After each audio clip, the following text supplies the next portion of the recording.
Halo Sobat Balimed, pada video kali ini bertemu dengan saya Dr. Prayasita Mahendrata SPOG atau sehari-hari saya biasa dikenal dengan Dr. Sita Mahendrata, spesialis kebidanan dan kandungan.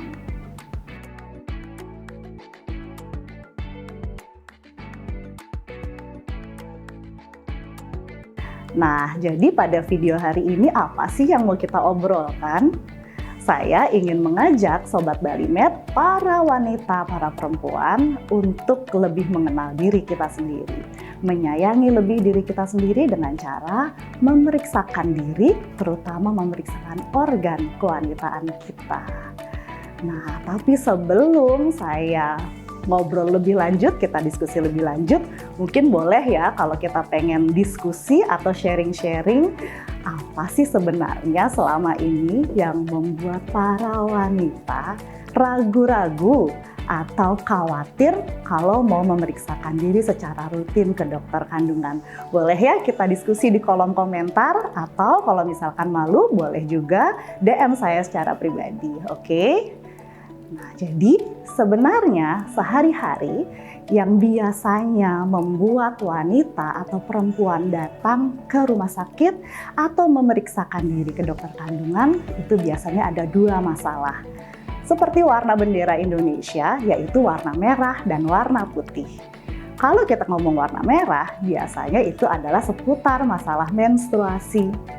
Biasanya antara terlambat haid. Kalau terlambat haid, entah itu karena hamil misalnya. Orang hamil biasanya datang dengan keluhan terlambat menstruasi. Atau misalkan karena terlambat haid karena sebab lainnya. Apalagi misalkan karena mensnya terlalu banyak. Atau mensnya terlalu panjang. Atau misalkan dalam sebulan mensnya malah jadi terlalu sering. Nah, itu adalah masalah-masalah terkait menstruasi atau terlalu nyeri yang sering membawa perempuan datang untuk melakukan pemeriksaan. Nah, tetapi untuk kita bisa tahu bagaimana menstruasi yang normal dan tidak normal, tentunya kita harus memahami dulu apa menstruasi yang normal. Jadi, kalau misalkan menstruasi yang normal, misalkan kita lihat yang paling pertama adalah dari siklusnya. Misalkan, paling gampang kita lihat adalah sebulan sekali saya menstruasi atau tidak. Nah, walaupun memang pada umumnya wanita itu 28-30 hari menstruasi, walaupun ada yang pendek siklusnya dan juga memiliki siklus yang panjang. Biar gampang, memang paling mudah adalah sebulan sekali saya menstruasi atau tidak ya. Nah, lalu apa lagi yang harus diperhatikan? Jumlah daripada menstruasinya, apakah jumlahnya berlebihan atau tidak? Biar gampang lagi, kalau perempuan Indonesia kebanyakan menggunakan pembalut ya. Walaupun memang banyak sekarang sudah ada yang namanya menstrual cup atau misalkan tampon, tetapi pada umumnya memang masih menggunakan pembalut. Paling mudah kita pakai patokan tidak lebih dari pengganti 4-5 pembalut per hari setiap kali menstruasi. Atau biar gampang lagi, nggak tembus-tembus atau nggak bocor. Nah, kalau sampai sudah menstruasinya bocor, sering tembus-tembus, jangan-jangan menstruasinya jumlahnya terlalu banyak. Nah, itu sebaiknya kita lakukan pemeriksaan untuk memastikan keamanannya. Lalu apalagi? Durasinya. Nah, sekali menstruasi berapa lama?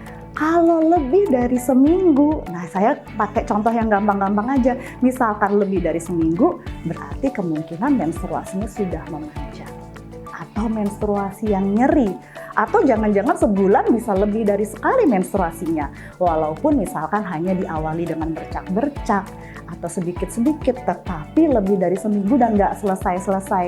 Nah, itu artinya berarti ada masalah pada siklus menstruasi yang harus kita periksakan. Nah, kemudian untuk masalah yang kedua yang paling sering adalah soal yang warna putih, yaitu keputihan. Keputihan itu apa sih? Jadi pada dasarnya organ kewanitaan kita itu memang menghasilkan cairan atau menghasilkan lendir. Serviks atau mulut rahim pada alamiah memang menghasilkan lendir. Dan juga ada suatu kelenjar yang berfungsi untuk lubrikasi, itu juga menghasilkan lendir. Tetapi tentunya kita harus mengetahui yang seperti apa sih yang tidak normal. itu yang tentunya banyak kok rasanya basah sekali ya gitu. Saya harus berkali-kali mengganti pakaian dalam atau panty liner. Lalu apabila lendir tersebut sudah berubah warnanya, misalkan yang dari awalnya berwarna bening menjadi warna putih atau seperti susu bergumpal atau justru menjadi warna kecoklatan atau kehijauan. Apalagi jika disertai dengan aroma yang kurang sedap. Nah, itu bisa jadi suatu pertanda bahwa sebuah pintu masuk dari adanya infeksi di organ kewanitaan kita. Atau jangan-jangan bukan hanya infeksi saja, ada beberapa masalah pada organ kandungan yang juga menyebabkan keputihan. Misalkan adanya tumor atau misalkan ada kecenderungan untuk menjadi keganasan atau yang biasa disebut dengan kanker yang juga bisa menyebabkan terjadinya keputihan pada organ kewanitaan kita. Nah, tapi saya ingin juga memberitahukan pada kesempatan kali ini bahwa tidak semua masalah yang ada di organ kandungan kita itu menimbulkan gejala atau menimbulkan keluhan pada awal terjadinya suatu penyakit itu terjadi. Kadang-kadang suatu proses penyakit terjadi belum menimbulkan gejala pada awalnya, tetapi sebenarnya sudah ada suatu proses yang terjadi pada diri kita. Nah, ini yang ingin saya garis bawahi, yang saya ingin para ibu-ibu, para wanita remaja memahami betapa pentingnya kita untuk melakukan pemeriksaan secara rutin. Jadi saya ingin mengajak para perempuan, baik dari yang mulai dari generasi Z atau kita sebut sebagai Gen Z, kaum milenial yang usianya 30-40-an sampai dengan para ibu-ibu senior yang usia sudah memasuki masa menopause untuk selalu menyempatkan diri melakukan pemeriksaan organ kewanitaan secara rutin. Paling tidak, berikan hadiah pada diri kita setiap hari ulang tahun. Selalu ingat, oh ya, saya ulang tahun hari ini, berarti saya harus memberikan hadiah pada diri kita sendiri, yaitu pemeriksaan organ kewanitaan secara rutin. Oke, kita bisa ngobrol-ngobrol lagi lebih banyak, kita bisa diskusi lebih mendalam pada praktekan saya di Rumah Sakit Balimed Denpasar. Salam!